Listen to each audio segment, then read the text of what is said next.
जय श्री राम। दोस्तों, Saumya super hit भजन में आप लोग का हार्दिक स्वागत एवं अभिनंदन है।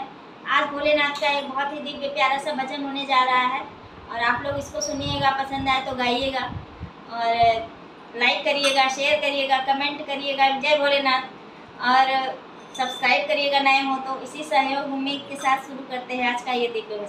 शिव भक्तों ने ध्यान बढ़ाया,